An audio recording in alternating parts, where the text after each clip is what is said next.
Let's talk about another one of these edge rushers that I'm a bit lower on than I think other people are. This is becoming a trend with a lot of these edge rushers. There's stuff to like about Lukas Van Ness for sure. I'm not, I get why people like him. I typically get why people like a lot of these guys, even if I'm lower on them. And depending on what you value, I could totally see why you might want to draft him early on. But, for me, there's some concerns I have, even though he is 270 pounds, 6'5", and just 21. That stuff is very nice, but there's some concerns I have as well. So let's get into the concerns and also what I like about him, and then finally where I would draft him. So first, these are his stats, which, yes, I pay attention to this stuff.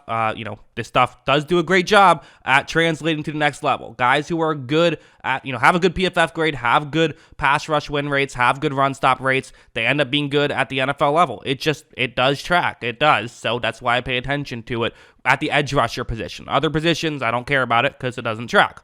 But here you see that, there's some not terrible, but not great numbers, really. I mean, an overall grade of 80.2, bit underwhelming. Again, this is a guy who currently on the consensus big board is at number 15, so that's kind of what I'm evaluating him as, is should he be a mid-first round pick?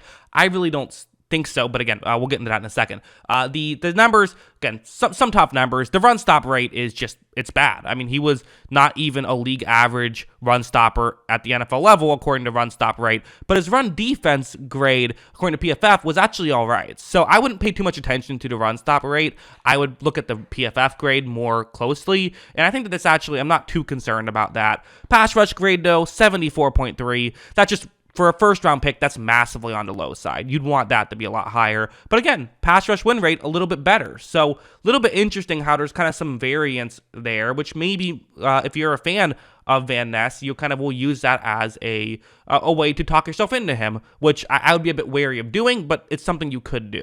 But again, let's watch his film. This is the main thing we have to look at here. Film, obviously, so important. I'll always need film study to know how good a player is. Well, let's look at it. Starting off with this play, it's a one-on-one matchup against a left tackle. You see Van Ness do what he basically always does, putting his hands kind of on the, inside of the chest of the tackle he's going up against. He likes to use power. That's his thing. He's a big guy. It makes sense to try and use power, but in this spot, it's probably not going to work out too well. Tackle's hanging with him pretty well. He tries to disengage, but doesn't really have, it looked good for a second, but doesn't really have the footwork to completely get around a tackle on this specific play. This is a lot of what we saw from Van Ness, quite frankly, was him trying to use his power and sort of relying on his power to try and get wins, and it wouldn't always work. Like something like this is another example where, again, one-on-one matchup, the guard's eventually going to get into the play, but, starting off, one-on-one matchup against the right tackle. Look, as you see, Van Ness, again, using power. That's what he's going to do, and listen, that's how a lot of his wins came, was him using power. As you see, though, the tackle didn't really have much of an issue, and then once the guard came over, there was just no chance that was going to work out. Listen, guard coming over and helping out, at that point, I don't expect you to win, but even prior to that, Van Ness was not looking like he was in a great position to win. There are times when I see him look solid. Like on this play, for example, he's, lined up on the inside, and that is one thing about being 270 is you can play some, he's actually kind of technically lined up as an edge rusher, but it's going to essentially be, an inside interior lineman because there's a blitzer who's going to be the contained guy to his left, and also he's going to be going up one-on-one against the guard. So for simplicity's sake, we'll say he's lining up on the inside, which is something he will do from time to time. Watch how when this play begins, he's once again using power, but this time I think it's going to work a little bit better. Watch him be able to drive that guard back a little bit. Not a ton. Again, this isn't a dominant win, but the ball came out quickly, so it's hard to really,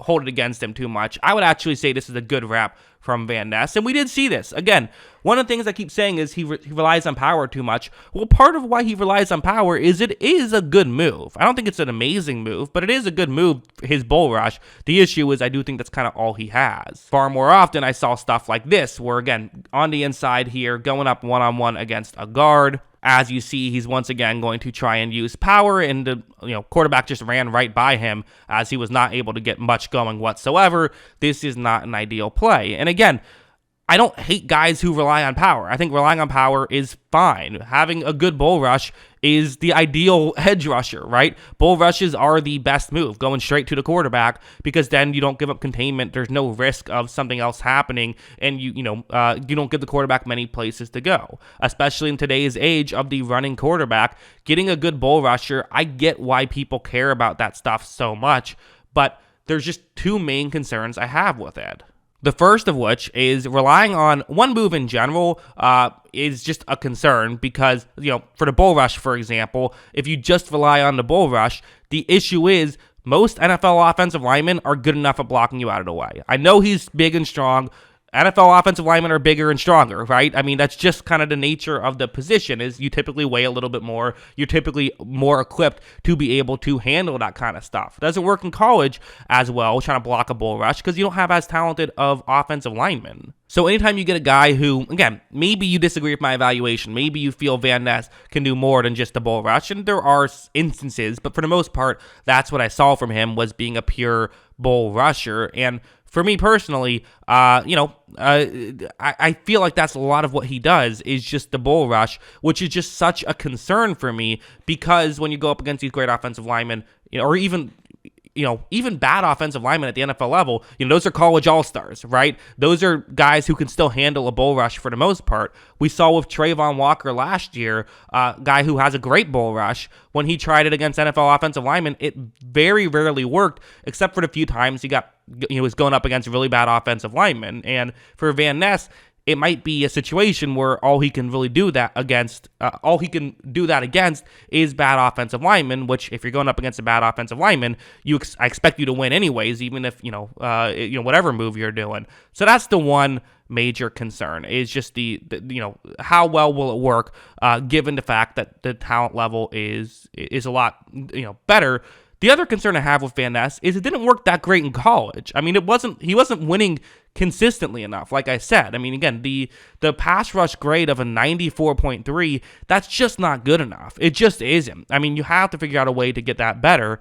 And I guess here is the counter argument. If you're a Lukas Van Ness fan, if I'm his agent, if he hires me to argue for him, which he shouldn't do, there's probably better people who can do that, but if that's what I'm doing, then what I do is I say, listen, he's not a finished product. He's only 21 years old. Yeah, he has some holes in his game, but he's 21 and still this strong. He's only going to get stronger. He's only going to get better, and you can teach him the technique. You can teach him, footwork. You can't teach him size. The fact that he's that big is a good thing, and again, he should only get stronger as you get older, because that tends to happen with these big defensive linemen. So, yes, there's probably going to be a learning curve, and yes, he might be a bit of a project player, but there is still hope that he can be good, and that's why I don't hate him as a prospect. But again, going back to me now, not being his agent, the issue, of course, is that you can find players who you don't have to say that about. You can find players who you don't have to say, well, they could get better, and I think that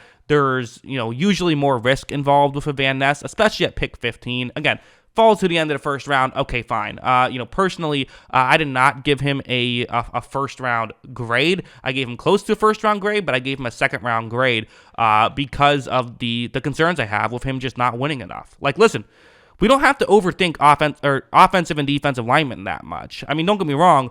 There's other stuff. Watching tape is still important. You learn a lot from that stuff, but the numbers do help you out a lot. I mean, this is a position that you can get pretty close to accurate. Like, yes, it's really hard to predict wide receivers. It's really hard to predict quarterbacks. Hard to predict corners. Getting those wrong all the time is reasonable. But for defensive linemen, you're going to miss on some, of course. But the reality is, if you pay attention to the numbers and then watch the tape and see if there's an explanation for the numbers, and there aren't, typically you're going to be okay. And typically you're going to, be pretty accurate with this stuff. Basically, my main point is that, while I'm not saying trust the numbers blindly, definitely not saying that. There's so much context that has to go into it. Look at the numbers, then look at the context, and you can make your evaluation, and you can get pretty close to accurate pretty consistently. And I think in my doing of that, I do not have Lukas Van Ness as high as others do. But hey, I've been wrong before. So what do you guys think? Let me know in the comments below. Always love hearing from you. And of course, as always, thanks for watching.